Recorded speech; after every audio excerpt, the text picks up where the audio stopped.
kita tidak ada kesedaran mungkin pada itu. Ya. Dan kita punya kesedaran setelah kita sudah lanjut sedikit usia kita. Pada ketika itu kita sudah tidak ada masalah. Dan mungkin kita tidak ada kesihatan. Ada kawan saya beritahu kepada kita, dulu semasa dia muda, ya, dia mau makan semua benda, tapi dia tidak ada ruang. Dia tidak ada duit, tidak ada wang. Tetapi bila dia sudah berusia 50, 60, dia ada wang, tapi tidak boleh makan semua benda. Sebab begitu ketika itu ada kencing manis. Kencing manis ini apa? Namanya kencing manis. Tak boleh makan yang manis-manis. Pergi jumpa dengan doktor, doktor kata jangan makan itu. Manis tak boleh makan. Yang garam tak boleh makan. Tak boleh. Ya. Kolesterol tak boleh. Ya. Kita punya semua. Kita punya duit, punya apa semua, tapi wang semua ada, tapi tak boleh makan macam-macam. Tapi masa dulu, masa muda-muda, kita nak mau makan semua benda, tetapi tidak ada wang. Ya, itulah dia dunia, ya. Baik. Jadi kita cuba sedaya upaya untuk mencapai kesihatan. Sebab tadi kita kata kita mau lanjut usia. Tetapi kalau kita lanjut usia dalam keadaan sakit, ya, susah juga, ya. Lanjut usia dalam keadaan sakit. Tetapi kalau Allah berikan itu, kita syukuri. Kerana itu juga adalah nikmat dari Allah Subhanahu Wa Taala. Kerana apa, tuan-tuan dan puan-puan, dalam hidup kita ini, kita tidak ada apa pun yang kita mahu, semuanya milik Allah Subhanahu Wa Taala. Dalam firman Allah Subhanahu Wa Taala, Allah berfirman, "A'udzubillahi minasyaitonir rajim, wa ma khalaqtul jinna wal insa illa liya'budun." Sihat ke kita, sakit ke kita, kita tetap hamba. Dan tugas kita ialah ubudiyah. Sifat ubudiyah. Ini juga selalu saya ingatkan kepada pesakit-pesakit saya. Yang tadi ayat tadi saya bacakan tadi surah Az-Zariyat ayat 56, ya. Aku tidak menciptakan jin dan manusia kecuali ataupun melainkan agar mereka itu beribadah kepadaku. Jadi sedar atau tidak kita sebenarnya kita sihat ke, kita sakit ke, apa pun yang kita lakukan ialah tujuannya hanya satu, ubudiyah. Beribadah kepada Allah Subhanahu Wa Taala. Kalau kita sakit, kalau kita sihat, Allah berikan kita kesihatan, alhamdulillah. Ya, kita beribadah dengan cara orang yang sihat. Allah berikan kita ujian dengan kesakitan ataupun masalah kesihatan, alhamdulillah. Allah berikan itu ujian, kita beribadah dengan cara orang yang sakit. Jadi sakit ke sihat ke, semuanya ada peranan masing-masing sebagai hamba Allah Subhanahu Wa Taala. Kerana apa saya sebutkan perkara ini? Kerana ramai di kalangan pesakit saya yang tak berpilihan jumpa doktor ni, ya. Tak lihat kencing manis, darah tinggi, semua ada. Dan dia selalu kata, oh tak boleh nak buat apalah, sihat dah tak sihat ni. Nak pergi haji pun tak boleh, nak pergi umrah pun susah. Saya kata itulah dia, apa peranan kita sebenarnya sebagai hamba. Ubudiyah, ya. Dan ramai di kalangan pesakit-pesakit saya yang dia rasa give up, rasa berputus asa kerana kena makan ubat. Ya, hari-hari ubat. Ubatnya lebih daripada makan nasi. Ya. Jadi saya kata, saya beritahu kepada dia, kita betulkan balik mindset kita, minda kita, mentaliti kita. Sebenarnya apa yang kita mahu dalam dunia ini sebenarnya sebagai ubudiyah, sebagai hamba Allah. Jadi apa yang kita, setiap hari saya kata makan ubatnya berapa kali? Ada yang 1 kali, ada yang 2 kali, ada yang 3 kali. Jadi kita solat berapa kali? 5 kali, ya, sama lah. Ya? 5 kali, ya.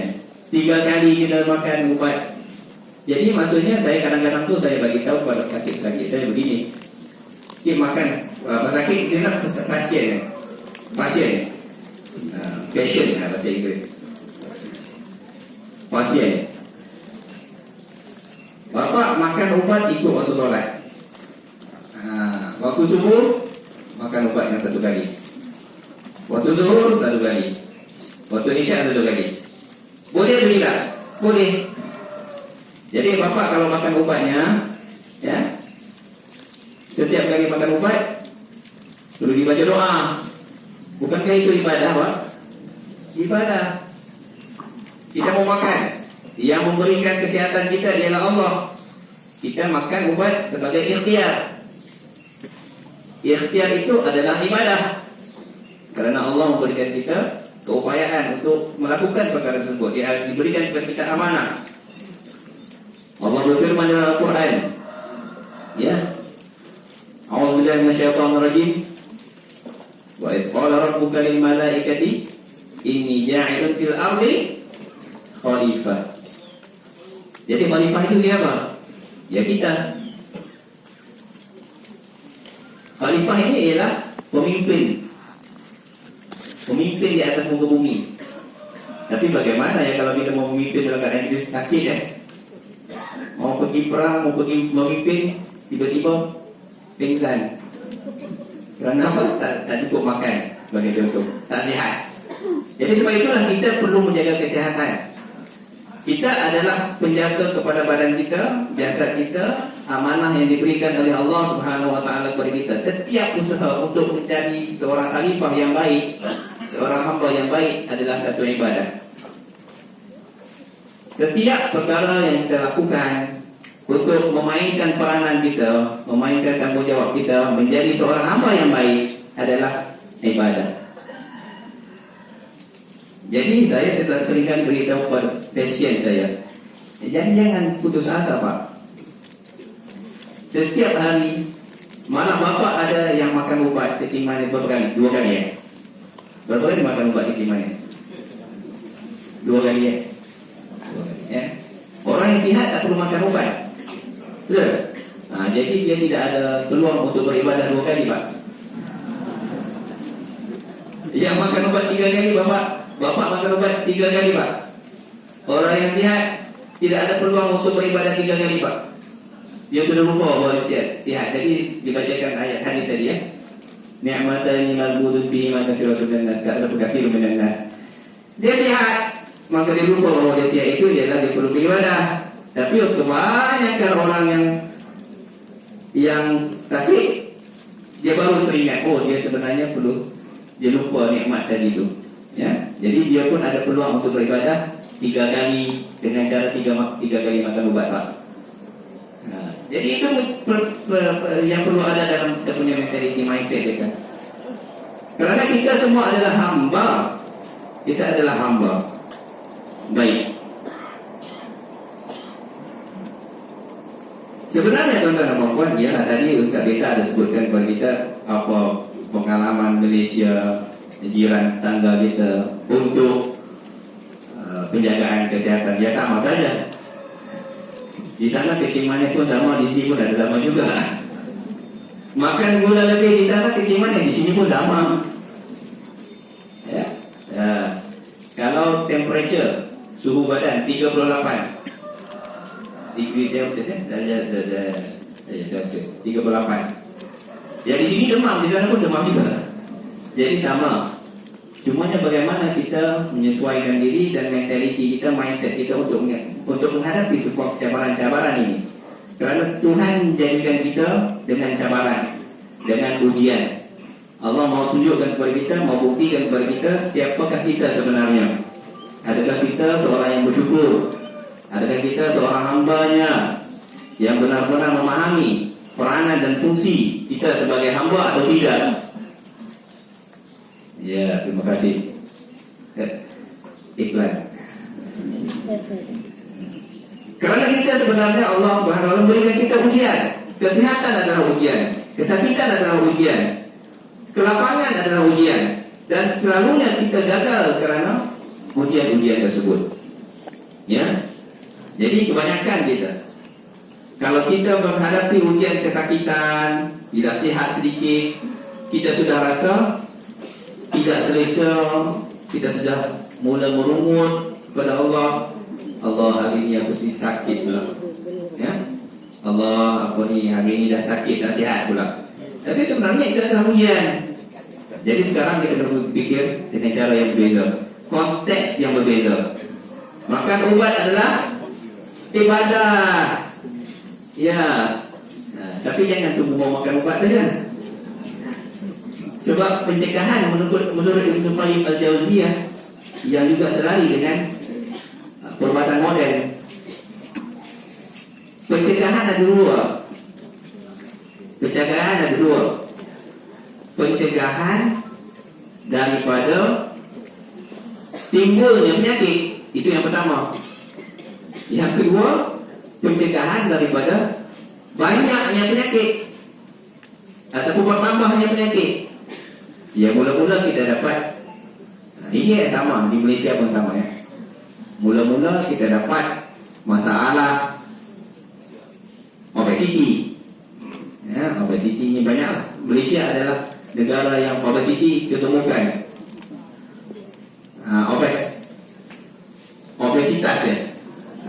Obesitas ketemukan. Tapi alhamdulillah di sini semua nampak okey, mantap.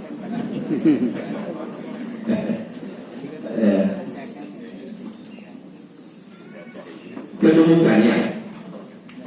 Malaysia adalah negara paling gemuk kan. Mayoritas rakyatnya adalah gemuk. Makmur ya, alhamdulillah. Ujian. Jadi yang pertama datangnya masalah obes. Kemudian datang masalah kedua, kencing manis. Jadi yang pertama, langkah pertama ialah pencegahan daripada timbulnya ataupun munculnya penyakit. Itu pencegahan pertama. Pencegahan kedua ialah pencegahan daripada bertambahnya penyakit. Ya. Kalau dalam perubatan istilah perubatan modern ialah primary prevention ataupun pencegahan primer dan secondary prevention. Sebab itulah kalau yang ada kencing manis kita kena cegah supaya tidak melarat. Akhirnya dah ada luka di kaki, kemudian kena potong dan sebagainya. Ya. Itu dengan peringkat yang kedua. Jadi untuk yang muda-muda ini kita perlu mencegah daripada penyakit-penyakit timbul ataupun muncul. Apa? Di sana kita ada satu antara perkara yang kita jadikan sebagai peraturan ialah tidak boleh merokok. Ya. Merokok. Hukumnya apa, Pak? Haramnya ada. Betul. Ya benar. Kalau tanya kepada orang yang rokok, dia kata bukan haram, makruh. Malah ada yang katakan wajib, Pak. Betul ya? Ada yang katakan wajib. Kerana apa? Kerana katanya kalau tak merokok stres, emosi. Jadi kata ketiga itu wajib, Pak. Jangan begitu ya. Hukumnya sama saja, Pak. Kalau ikut hukum, kalau di Malaysia dipatwakan haram. Ya, dipatwakan haram. Di sini apa ya fatwanya? Alhamdulillah Muhammadiyah haram. Jadi kita saliran ya, Pak. Muhammadiyah haram ya. Jadi secara kesehatan haram. Ya. Kan ada perbezaan pandangan di sini, Pak. Ibu, haram atau tidak? Ataupun halal atau haram? Jadi haram, alhamdulillah. Jadi itu ada perkara yang pertama, di sana diharamkan. Di mana diharamkan ataupun secara perundangannya diharamkan? Di tempat awam. Contohnya di sini ramai-ramai tak boleh merokok. Ya, di kedai makan tak boleh, tak bisa. Di taman-taman permainan tak bisa, Pak. Ya, kalau ada bahkan disaman. Dibayar saman lah ya. Denda, ya denda.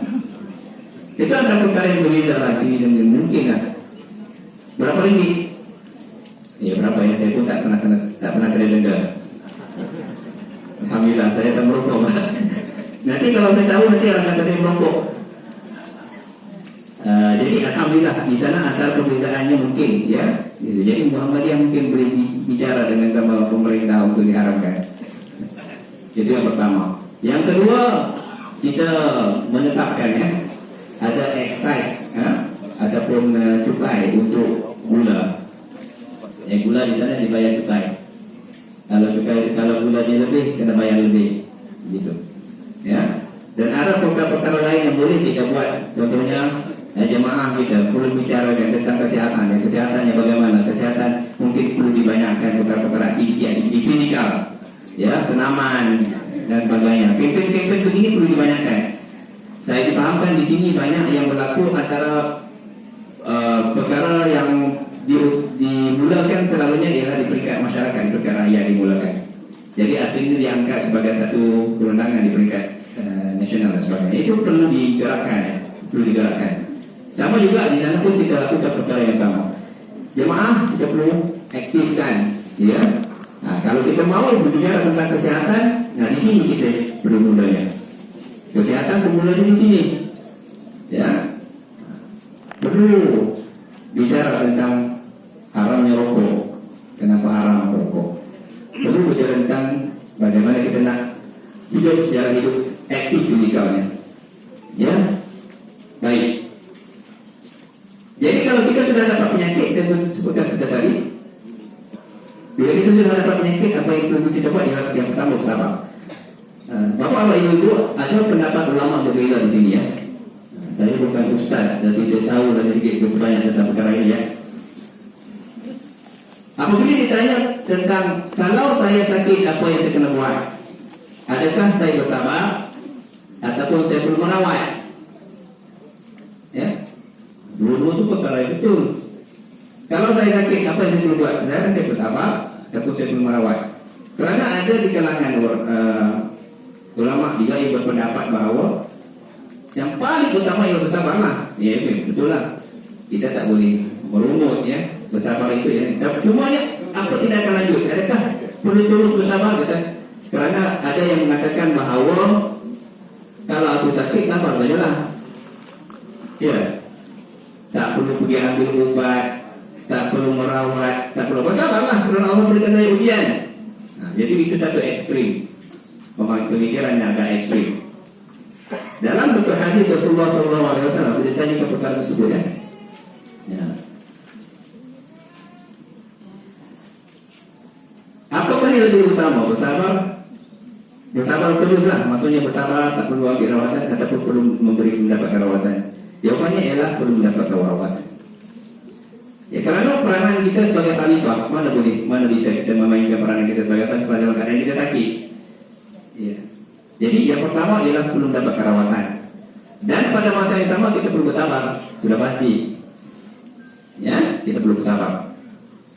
Jadi kalau bicara tentang perkara ini, ya, kita perlu bersabar dan kita perlu mendapatkan rawatan. Timbul pula persoalan mendapatkan rawatan daripada siapa, Pak? Saya berjumpa dengan kawan saya di kedai kopi ngaji katanya. Bagaimana yang kamu jaga kesehatan, ya? Sebenarnya saya sakit sikit hari ini, saya kencing manis. Dia tanya kawan saya, Pak, macam mana kamu? Saya kencing manis, Pak. Macam mana saya mau makan? Mau menjaga kesehatan saya ataupun mau merawat? Oh, tak perlu berjumpa dengan doktor. Katanya, ambil saja. Ini makan itu, makan padi, makan itu, makan itu, makan itu. Bisa atau tidak macam itu? Tak boleh.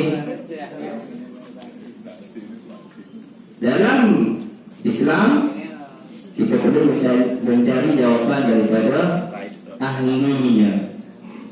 Ya, fasalu al-hadith in kuntum la ta'lamun. Kalau kamu tak tahu, perlu bertanya kepada mereka yang ahlinya dalam bidangnya. Siapa bidang perubatan? Doktor. Ya, bukan bermaksud tidak boleh ditanya kepada orang lain, boleh. Tetapi kalau berlaku komplikasi masalah, kemudian orang itu akan dipertanggungjawabkan. Ketika mana dalam satu hadis kisah Rasulullah SAW, tiga seorang sahabatnya cedera, lupa di mana, ya. Kemudian dia mau wuduk, kata saya, ya. Ada seorang lagi sahabat kata, wuduk saja macam biasa. Ambil wuduk macam biasa.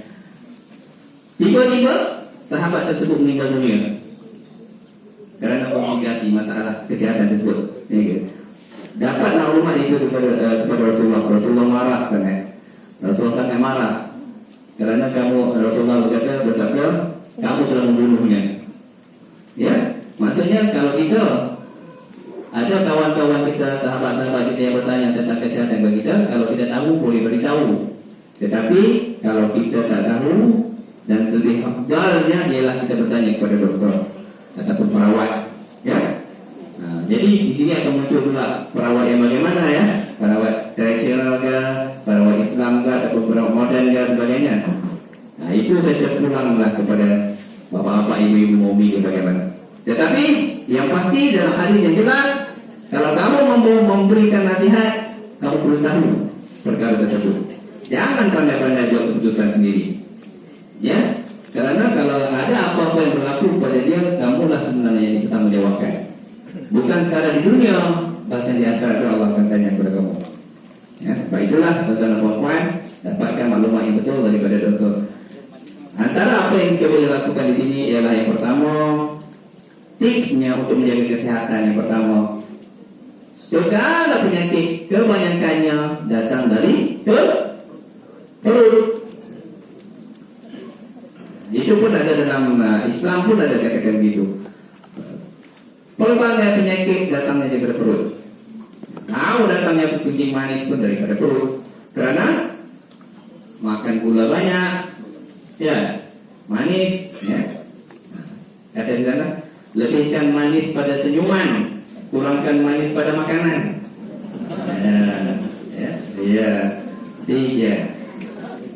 Lebihkan manis pada senyuman, kurangkan manis pada makanan. Itu yang pertama. Sebab itu dalam Islam disarankan supaya berpuasa. Tetapi sekarang ni Pak, ada satu ajaran, intermittent fasting, benar tak? Intermittent fasting ni untuk mengurangkan berat badan, ya. Caranya sama dengan macam kita juga lah, puasa 8 jam, 12 jam, ataupun tapi intermittent fasting dia pergi jauh, 12 jam, 13 jam, 16 jam berpuasa. Tetapi sepanjang masa puasa itu dia boleh minum air kosong, 0 kalori, ya. Tapi pokoknya apa yang Islam ajar ialah puasa, ya. Bagaimana mau puasa itu boleh tanya Ustaz Kiai di sini. Puasanya Nabi Muhammad bagaimana? Puasanya dari sebelum-sebelumnya bagaimana? Ya, Isnin, Kamis dan sebagainya. Okey, baik. Itu yang pertama. Jaga makanan supaya makanan kita berkualitas, ada kualitinya. Makanan dalam keadaan yang sikit-sikit, biar sikit tapi kerak, tak apa. Daripada kita makan terus banyak-banyak, ya. Dia bagi seperti sekali makan banyak terus, manis terus, ya. Jadi itu adalah lebih tidak sehat berbanding dengan makan sedikit-sedikit tetapi kerap 5 kali sehari, tapi porsinya sikit, ya. Itu jaga makanan kita. Sikit tetapi kerap 5 kali. Bisa? Atau terlalu banyak 5 kali? 3. Ya, makan ubat saja 3 kali. 3 kali 5 kali. Maksudnya 3 kali itu ialah heavy meal, ataupun 2 kali heavy meal, makanan yang berat. Lagi 3 kali ialah snacking, ataupun yang kecil-kecil, sikit-sikit porsinya. Dan kalorinya perlu rendah. Ya, apa nanti tanya soalan tak apa. Kalau ada soalan yang senang saya jawab, yang susah Ustaz minta jawab.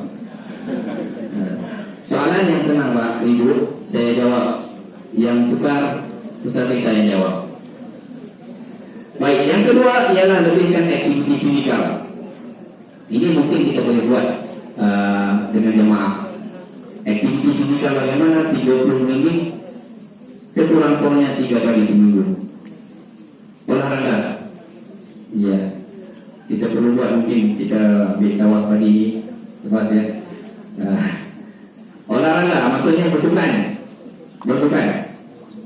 Baik, yang sekurang-kurangnya 3 kali 30 minit setiap kali dalam 1 minggu. Kalau mau kurangkan berat badan, 30 minit 5 kali 1 minggu, ya. Baik, 30 minit itu boleh dipecah-pecahkan. Maksudnya 10 minit 3 kali 1 hari. Bisa begitu. Seterusnya, berhentilah merokok. Kalau ada sahabat-sahabat kita di sini yang merokok, ya. Pasangkan niat dulu. Ya. Karena insya Allah kali ini tahun 2025 Pak. azam baru mau berhenti rokok. Bisa Pak? Oh, jadi dapat doanya ya. Insya Allah. Kalau yang kata siap itu maksudnya kita merokok. Kalau kata insya Allah mungkin merokok. Murah kan azam baru gitu ya. Tapi jangan khawatir kalau azam lama belum dibuat. Tahun depan ada lagi azam baru.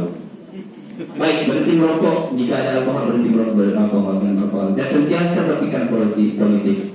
Bapak, antara benda yang paling banyak dan paling berlaku sekarang ialah masalah kesehatan mental, depresi, anxiety, semua itu selalu. Dan di kalangan mereka yang ada masalah kesehatan, keluarga emas, mereka ramai ada masalah depresi, Pak. Dan perkara ini pun kita perlu lihat. Kebanyakan kita lihat, oh ini sihat, nampak tubuh badannya sihat, tapi dalamnya depresi, Pak. Kita perlu lihat itu. Karena apa? Anak-anak semua berada di luar, dia tinggal keseorangan, sebagai contoh. Itu semua ada masalah-masalah yang kita perlu. Jadi maaf kita perlu lihat kali itu. Dan akhirnya ialah jika kita ada masalah, dapatkan rawatan dan dapatkan nasihat, nasihat daripada mereka yang benar, mereka yang sesuai, mereka yang betul. Ya, sekarang ini Pak, kalau ada masalah kesehatan kita cari di TikTok macam-macam masalah. Kononnya boleh selesai 1001 masalah, tetapi bertambah 1001 problem. Ya, bertambah. Jadi Ustaz ada waktu lagi ya? Masih ada ya? Okay, baik. Jadi saya ingat itu adalah perkara-perkara yang perlu dirumuskan. Ya, dan isu-isu permasalahan kerana kesehatan yang lain, insya Allah kita boleh berkongsi dari satu semasa ke semasa.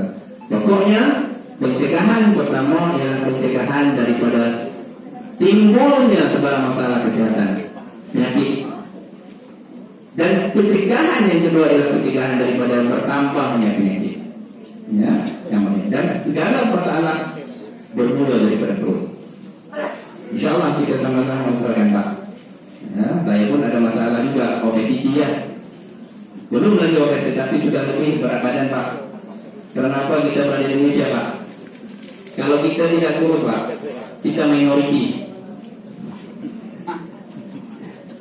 Berawan ya. Insya Allah kita sama-sama usahakan. Wallahu a'lam, saya rasa itu saja sampai perkongsian saya. Dan selebihnya saya buka kepada jika ada soalan-soalan yang boleh saya jawab. Wallahu a'lam. Assalamualaikum warahmatullahi wabarakatuh. Alhamdulillah, terima kasih banyak Dr. Sukwan sudah berkongsi banyak hal perkara berkenaan tentang kesehatan dalam Islam, terutamanya pelajaran-pelajaran yang bisa kita ambil juga daripada pasien beliau selama menjadi dokter menangani pasien-pasien di Malaysia. Jadi insya Allah tidak perlu saya terjemahkan ya Bapak Ibu ya. Sudah paham ya bahasanya ya. Alhamdulillah. Iya, masih ada waktu kurang lebih 10 menit ya, 10 menit. Jadi kita buka sesi tanya jawab. Dari dua tribun ini sudah dua. Ya, dua yang sini sekalian Bu. Ada? Oke, Bu Spatun. Oke, yang sini sekalian. Satu lagi. Oke, baik. Kita mulai dulu dari sisi kanan. Silakan Pak. Terima kasih Ustaz. Assalamualaikum warahmatullahi wabarakatuh. Saya ingin bertanya kepada Ustaz Sufyan, kenapa masyarakat di Malaysia atau penduduk Malaysia itu bisa sehat-sehat, makmur-makmur dan kaya-kaya? Karena saya iri, di Indonesia ini rakyatnya kebalikannya, tidak sehat, miskin, ya, dan stres. Ya. Nah, apakah ini karena pengaruh di Malaysia itu sehat-sehat itu karena pemimpin negaranya yang sehat? Karena kalau saya bandingkan di Indonesia, itu masyarakat tidak sehat karena pemimpinnya tidak sehat. Jadi apakah itu ada pengaruhnya? Jadi negara Malaysia yang dipimpin oleh seorang Perdana Menteri atau Presiden yang sehat itu menjadikan masyarakat di Malaysia sehat. Karena kalau di Indonesia itu, mohon maaf, presidennya yang dulu itu sakit. Karena presiden sakit, kemungkinan penduduknya juga ikut sakit. Demikian Ustaz, terima kasih. Wassalamualaikum warahmatullahi wabarakatuh. Iya, suka sekali soalannya. Tapi sebenarnya ada dulu saya beritahu setiap soalan, ya, bukan setiap soalan perlu dijawab. Soalan bukan nanti saja yang perlu dijawab. InsyaAllah kita akan kongsikan bersama-sama. Mau kumpulkan soalan tak pun? Kumpulkan. Assalamualaikum warahmatullahi wabarakatuh. Terima kasih Pak Ustaz. Allah itu menciptakan penyakit, tapi juga menciptakan obatnya. Bagaimana pendapat Ustaz? Apakah benar wabah itu juga bisa diciptakan oleh manusia? Sehingga ada isu kita ciptakan wabah biar kita jangan menciptakan obatnya.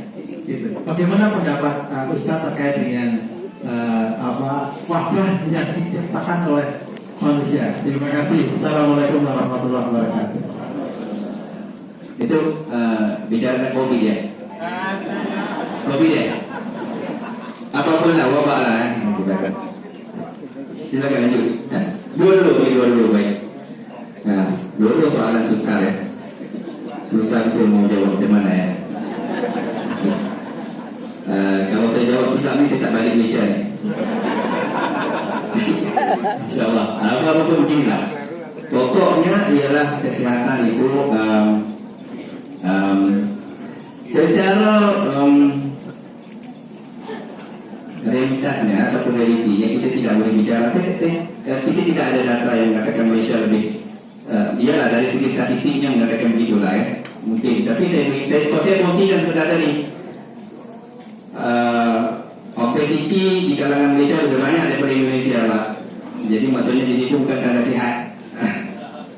Mau dikatakan bahawa Malaysia lebih sihat daripada Indonesia itu tidak berapa tepat Pak. Cumanya dalam aspek-aspek tertentu. Cuma dalam saya fikir begini, semalam saya bicara tentang dengan Pak Mukli ya. Penduduk Malaysia 30 juta, penduduk Indonesia hampir 300 juta. Ya. Jadi mungkin itu salah satu faktornya. Ya.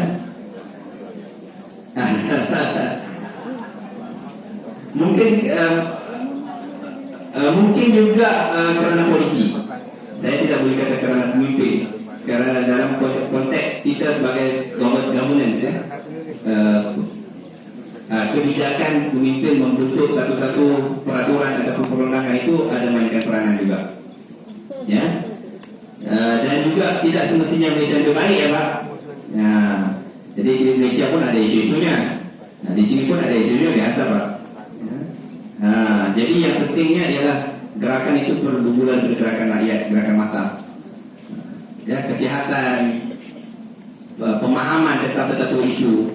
Ya, bagaimana isu kesihatan ini dimainkan ataupun dijadikan sebagai arus perdana massa, gerakan massa. InsyaAllah itu akan mainkan peranan. Sebagai contoh ya, merokok ya. Kita mau mengharamkan rokok itu pun isu yang besar di sana ya Pak. Kerana ada saja kumpulan yang merokok yang membantah atau menentang. Ya. Nah, tetapi bagaimana kita nak istilahnya navigate ataupun kita nak sesuaikan dengan keadaan itu pun perlu kebijakan politik dan juga kebijakan sokongan daripada rakyat. Kerana sudah pasti kalau pemimpin mau buat sesuatu, kalau rakyat tidak setuju, akhirnya ya hari ini boleh buat, esok dia tukar. Orang lain boleh jadi pemimpin. Kerana kita dalam sistem demokrasi, suara daripada rakyat itu yang penting. Jadi setelah itu saya katakan tadi, kesadaran di kalangan rakyat itu perlu meluas. Akhirnya pemimpin itu cerminan rakyat Pak. Ya, pemimpin itu yang cerminan rakyat. Kalau rakyat mahu begitu, maka akhirnya pemimpin akan jadi begitu. InsyaAllah. Jadi mulakan di dalam gerakan rakyat. Rakyat faham tentang isu kesihatan, kepentingan berhenti merokok, kepentingan untuk melaksanakan sesuatu yang betul dan benar, insyaAllah dia akan menjadi satu polisi dan dasar di peringkat kepimpinan tertinggi, insyaAllah. Ya, selamat ya jawapan itu ya. Alhamdulillah. Baik. Soalan yang kedua berkaitan dengan COVID ya, ada wabak. Iya. Wabak ini sebenarnya kita belajar dari sudut perubatan. Kita memahami bahawa satu-satu isu itu, dan juga di dalam Islam itu juga sebenarnya fatabayyanu in ja'akum fasiqun binaba'in fatabayyanu. Perlu bertabayun. Apa antara perkara-perkara yang tabayun ini? Tabayun ini ialah perlu mengesahkan perkara tersebut. Check and recheck, and double check and triple check and teruskan check. Maksudnya apa? Iya, bisa saja kita kata, oh ini sebenarnya buatan orang. Ini ialah buatan orang. Dalam ilmu perbuatan satu saja buatan orang. Apa dia? Mengandung. Itu buatan suaminya. Itu penyakit buatan orang. Tetapi yang lainnya perlu disemak. Ya, yang lainnya perlu disemak. Sebagai contoh, kalau ada seorang datang tasim berjumpa dengan saya, dia kemurungan sebagai contoh. Perkara pertama yang dia kata ialah ini buatan jirannya, tetangganya. Jadi itu perlu diperincikan dan diperiksa dan diberitahu betul-betul. Kita ada explanation, ada penjelasan. Kalau ada penjelasan yang betul, maka kita perlu terima perkara tersebut. Kerana perkara yang kita jangan lupa dalam Quran tersebut. Hari ini saya banyak sebut Quran. Dalam Quran tersebut ada di kalangan kita ada manusia, kita ada syaitan di kalangan manusia dan jin, sebagai contoh ya. Kerjanya apa? Memecah belahkan manusia. Ya. Jadi kalau ada sebarang unsur yang mengatakan kesalahan ini, kesalahan orang itu, kesalahan itu, yang itu kita kena tabayun betul-betul. Kena penjelasan betul-betul. Betul ke orang yang buat? Kadang-kadang itu bukan orang itu yang buat. Kita sendiri yang dapat masalah itu. Contohnya kegemukan saya, Pak. Bukan orang lain yang buat, saya sendiri yang makan banyak, Pak. Begitu. Kita ada unsur sabab musabab. Ya, sebagai contoh COVID. Jika ada orang yang mengatakan bahawa ini adalah punca daripada makmal itu, makmal ini sebagainya, kita kena cek betul ke tidak perkara tersebut. Kerana banyak yang berlaku ialah spekulasi, spekulatif. Tidak betul pun perkara itu. Jadi apa kerja kita? Apa yang kita kena buat? Kita kena jaga kesihatan kita dulu. Caranya pencegahan. Caranya pencegahan daripada munculnya ataupun timbulnya penyakit. Yang kedua ialah pencegahan daripada bertambahnya penyakit. Itu saja. Yang lain kebanyakannya kita di umat Islam banyak berbicara tentang orang lain. Kita tak berbicara tentang diri kita. Bagaimana kita nak menjaga itu penting. Yang lain itu ya kebijakan pemimpin, Pak. Ya. Nah, bagaimana mau memilih pemimpin itu kebijakan Bapak. Ya. Nah, itu kebijakan kita. Jadi akhirnya pemimpin itulah cerminan kita dan kita perlu menjaga apa yang kita tahu. Ya. Nahnu nahkum bil zawahir. Kita berhukum dengan apa yang zahir. Yang tidak jelas itu kita jangan habiskan masa di situ, Pak. Akhirnya kita tak kemana-mana akhirnya. Ya, jadi begitu. Itu jawaban saya, insyaAllah. Baik. Allah Ta'ala. Terima kasih, Dokter. Kita ke sisi kiri. Bu Uswat tadi. Bu Uswat dulu. Selamatnya.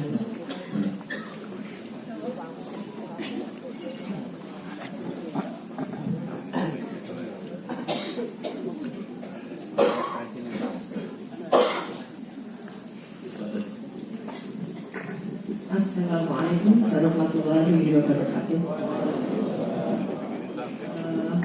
Saya pernah mendapat informasi dan benarkah ini. Jadi dulu awalnya itu banyak orang-orang Indonesia itu menjadi guru di Malaysia, kan? Berarti dari orang masyarakat Malaysia insya Allah ya, itu belajar dari apa yang disampaikan oleh guru-guru Indonesia itu. Nah, kemudian karena memang bermental yang luar biasa, mereka sungguh-sungguh ya menerima ilmu itu, mengembangkan, bahkan dengan sifat-sifat yang sangat bagus, disiplin, kerja keras, kemudian ya selain memang nilai-nilai kerohaniannya luar biasa, sehingga menjadi maju. Sekarang malah di Indonesia justru mungkin di bawah Malaysia, apa saja, baik ekonominya, baik etikanya dan sebagainya. Sehingga sekarang Mas Beta belajar di Malaysia, waktu S2 ya, insya Allah segera belajar ya Mas Beta. Nah, kemudian begini, tapi apakah benar itu Pak ya? Yang kedua begini, apa yang disampaikan Bapak tadi, bisa insya Allah ya, ini kita ingat pada gunakan waktu limamu sebelum waktu limamu, masa muda sebelum tua, masa kaya sebelum miskin, masa luang sebelum sempit, ya, kemudian masa sehat sebelum sakit. Nah, jadi mohon penjelasan. Jadi yang pertama tadi seperti yang saya sampaikan, yang kedua yaitu sikap mental. Terima kasih. Assalamualaikum warahmatullahi wabarakatuh. Dan satu lagi sambil ini yang pakai tik. Assalamualaikum warahmatullahi wabarakatuh. Terima kasih waktu yang diberikan kepada saya. Saya ini ngomong-ngomong masalah diabetes ya. Ini saya pernah cerita sama teman saya, saya katanya mengidap diabetes. Saya bilang begini, itu katanya kalau orang punya penyakit diabetes itu tidak makan manis-manis. Kata siapa? Saya makan juga biasa-biasa aja. Minum air juga nggak gitu. Terus ada lagi tuh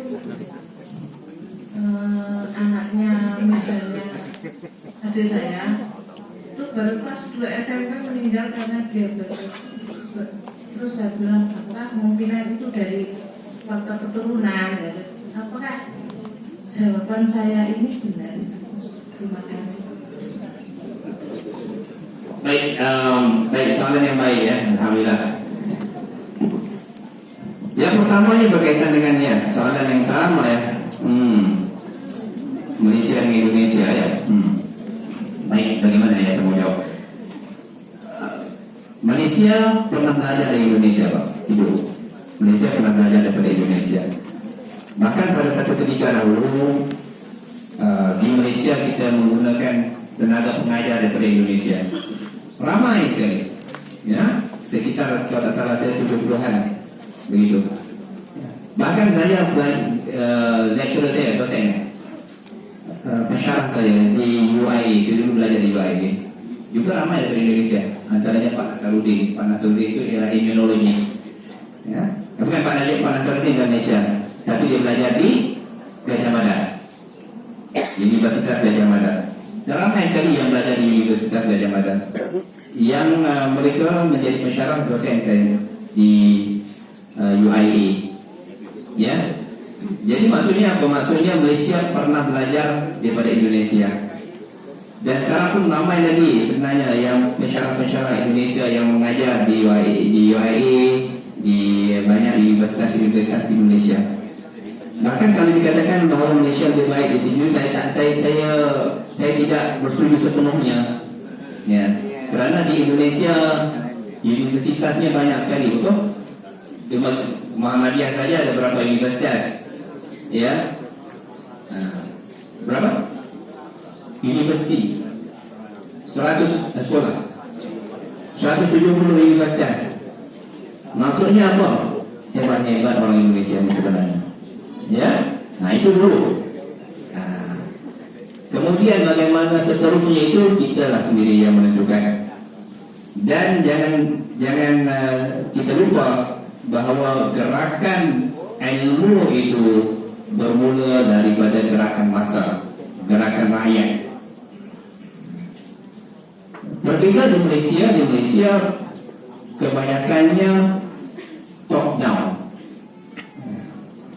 Universitas kebanyakannya ialah milik kerajaan. Maksudnya tidak kebanyakan, ada lagi banyak IPTS, swasta pun banyak. Tetapi di Malaysia yang topnya kebanyakannya adalah milik kerajaan. UIA, UKM, UPM, USM.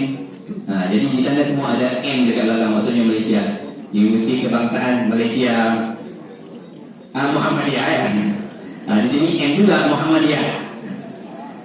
UPM, Universiti Putra Malaysia, maksudnya milik kerajaan. Okey. Jadi di sini banyak milik swasta. Ya. Jadi maksudnya kalau dilihat gerakan rakyat ini datang banyaknya di Indonesia, bukan di Malaysia. Jadi hebatannya kalau dari segi itu sebenarnya Indonesia lebih hebat, ya.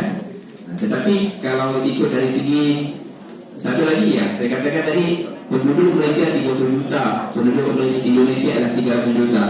Jadi kalau kita nak bandingkan apple to apple, yes. Tapi kalau apple dengan orange, kita tak boleh nak bandingkan begitu, Pak. Ya.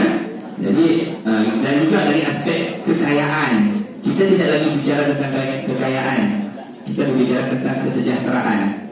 Sama juga penyakit, kita tidak lagi bercakap kalau kita sihat itu maksudnya kita free from disease, kita tak sakit.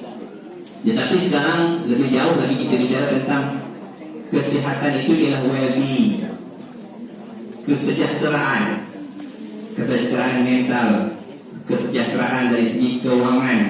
Itu pun sejahtera. Jadi dalam sekarang ini zaman Pak Anwar ya, Pak Anwar Ibrahim, kita memperkenalkan Madani. Madani ini antaranya ialah singkatan daripada 6 rukun. Yang pertama ialah kemampanan. Kemampanan maksudnya sustainability. Kesejahteraan, kesejahteraan. D ialah daya cipta, inovasi. Ya. E yang kedua ialah hormat. Maksudnya kita perlu ada rasa hormat, adab, akhlak. Iya, hormat. N ialah keyakinan, trusted and trustworthy. Maksudnya kita perlu yakin dengan apa yang kita buat secara betul, dan kita perlu tampil meyakinkan. Kita sendiri meyakinkan, maksudnya orang boleh percaya kepada kita. Itu yang Pak Anwar sekarang ini pergi ke seluruh dunia mau menunjukkan bahawa yes, this is new Malaysia. Meyakinkan, gitu. Dan iya, meyakinkan. Ya, suka sekali soalan itu. Last kali ialah ihsan. Maksudnya apa? Maksudnya kalaupun kita sebagai sebuah negara yang kaya tetapi rakyatnya sengsara, itu tidak cukup ihsan. Itu tidak cukup madani. Dan madani itu pun datangnya daripada perkataan Arab, ya, Madinah, gitu. Jadi kita mahu ada unsur keimanan, keyakinan, kena ada di, ya, dan juga keyakinan, ihsan itu kena ada. Ya, kita tak boleh dalam keciranan kita, ya, tetangga kita ada yang tidak makan sebagai contoh. Itu Muhammadiyah pun ada lakukan, kan, gitu ya. Ihsan itu kena ada. Jadi semuanya dirangkulkan menjadi madani. Itu yang Bapak Anwar buat sekarang. Jadi maksudnya apa? Maksudnya kesejahteraan itu sebagian dari rukun madani yang kita perlu angkat. Ya, kesejahteraan bukan sekadar free from disease. Maksudnya kalau tak ada penyakit, maksudnya tak sejahtera, bukan. Kesejahteraan itu lebih daripada itu. Kesejahteraan dari segi keuangan. Ya, kita perlu ada lebihan wang dan sebagainya. Itu berbicara tentang depan. Soalan yang kedua ialah berkaitan dengan kencing manis, ya. Kita perlu faham bahawa salah satu faktor ialah makanan. Faktor yang kedua ialah genetik. Genetik ini ialah keluarga, ya, keturunan. Kalau dari kalangan dalam keluarga kita ada di kalangan ahli keluarga kita, keturunan kita yang ada kencing manis, kebarangkalian ataupun kemungkinan besar kita untuk mendapat kencing manis ataupun diabetes adalah tinggi. Kemungkinan kita sudah dapat kencing manis tinggi. Tetapi ada tetapi di situ. Tetapi tidak semestinya kita akan dapat kencing manis. Tidak semestinya. Ya, belum tentu kita akan dapat. kencing manis itu? Kerana faktor yang kedua, apa faktor yang kedua? Makanan. Faktor yang kedua ialah gaya hidup kita, cara hidup kita. Adakah kita aktiviti fizikal kita bagaimana? Seterusnya, aktiviti kesihatan mental kita bagaimana? Itu pun penting juga. Ya, kawan-kawan kita bagaimana? Kalau kawan-kawan kita semua makannya manis-manis, maka kita kemungkinan akan makan manis. Ya. Sebab itu persekitaran kita pun betul. Jadi kalau persekitaran kita, kegilanan kita, kawan-kawan kita semua mendorong ke arah ke kesihatan, maka insya-Allah lah kita tidak akan mendapat kencing manis tersebut, diabetes tersebut. Sebab itu kadang-kadang saya kalau ada kawan-kawan saya, rakan-rakan saya yang minum malam sama kopi sama dengan saya, dia cukup bimbang. Sebab saya akan kira dia menjawab berapa. Satu, sudah 1 batang. Mau tambah lagi 2, sudah 2 batang. Nah, jadi kawan-kawan itu kita kena lihat juga. Ya, jadi itu ada faktornya. Jadi bukan tidak semestinya ataupun belum tentu kita akan dapat kencing manis kalau keluarga kita ada kencing manis. Tetapi risikonya tinggi. Baik, itu saja jawaban dari saya. Terima kasih. Oke, saya kira cukup ya Bapak Ibu ya. Kebetulan Dr. Sofwan pun setelah ini akan melanjutkan agendanya. Jadi sekali lagi terima kasih banyak Dr. Sofwan sudah berkenan kita jemput, kita undang untuk sama-sama memberikan tausiah untuk kita semuanya. Sebetulnya yang paling penting aspek kesehatan dari Malaysia itu adalah layanan kesehatannya Pak. Ya, itu salah satu layanan kesehatan terbaik ya Dokter ya. Insyaallah ya. Jadi banyak orang-orang Indonesia yang berobat ke Malaysia, ke Pulau Pinang terutama. Jadi Bapak Ibu kalau mau berobat boleh ya ke Malaysia. Atau terus langsung pergi ke kliniknya Dr. Sofwan boleh. Ya, mau konsultasi langsung ke sana. Baik, sekali lagi terima kasih pada Bapak Ibu juga, terima kasih sudah hadir. Sebelum saya akhiri beberapa informasi, alhamdulillah infak pada pagi ini terkumpul sejumlah 3.070.000. Terima kasih banyak, mudah-mudahan dibalas oleh Allah dengan yang lebih banyak dan berkah. Juga informasi, alhamdulillah Kopi Ngaji telah membuat beberapa souvenir berupa mug ya atau gelas kopi ngaji. Jadi ini bisa untuk ngopi di rumah Bapak Ibu, ngopi atau ngeteh, sambil ngeteh atau ngopi pakai gelas ini, insya Allah nanti langsung teringat materi-materinya Ustaz Anang ya, materi-materinya Ustaz Syakir ya. Dan ini kebetulan juga pas musim hujan, boleh boleh lihat nanti di belakang kita juga buat payung kopi ngaji. Ini payung kopi ngaji ada 2 bentuk, yang satu seperti ini, yang satunya seperti ini. Ya, itu saja Bapak Ibu, terima kasih sekali lagi. Insyaallah kita ketemu lagi pada kopi ngaji Sabtu depan. Insyaallah kita akhiri sama-sama dengan melafazkan hamdalah. Alhamdulillahirabbil alamin. Assalamualaikum warahmatullahi wabarakatuh. Nanti gerakannya ngajar sore. Ada acara saya ngaji perawatan jenazah. Saya jadwalnya hari Minggu sama pagi ini. Jadwalnya pegang saya Minggu jam 10 malam.